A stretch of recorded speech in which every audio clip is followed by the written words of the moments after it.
ำให้มีความสุขมากที่สุดช่วงนี้เหรอชุดทำงานเราพูดมีความสุขที่สุดแล้วจริง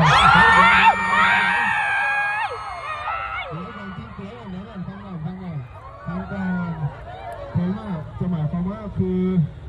โอ้โหคุณดูมีความสุขกันผมดีใจคือเราทำงานด้วยกันมาช่วงนี้คือที่ผ่านมามันเหนื่อยมากๆไง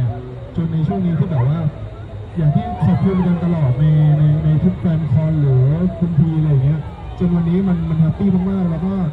เอา priority หลักของเรามันคือการทำเราก็เลยรู้สึกว่าเราให้การทำงานเป็นที่หนึ่งแล้วเราใช้ใจทำงานเราเพื่อนร่วมงานพักเราดีเราก็มีความสุขงานกลุ่มมันเหนื่อยทำคนเดียวมันเหงามีผมอยู่ด้วย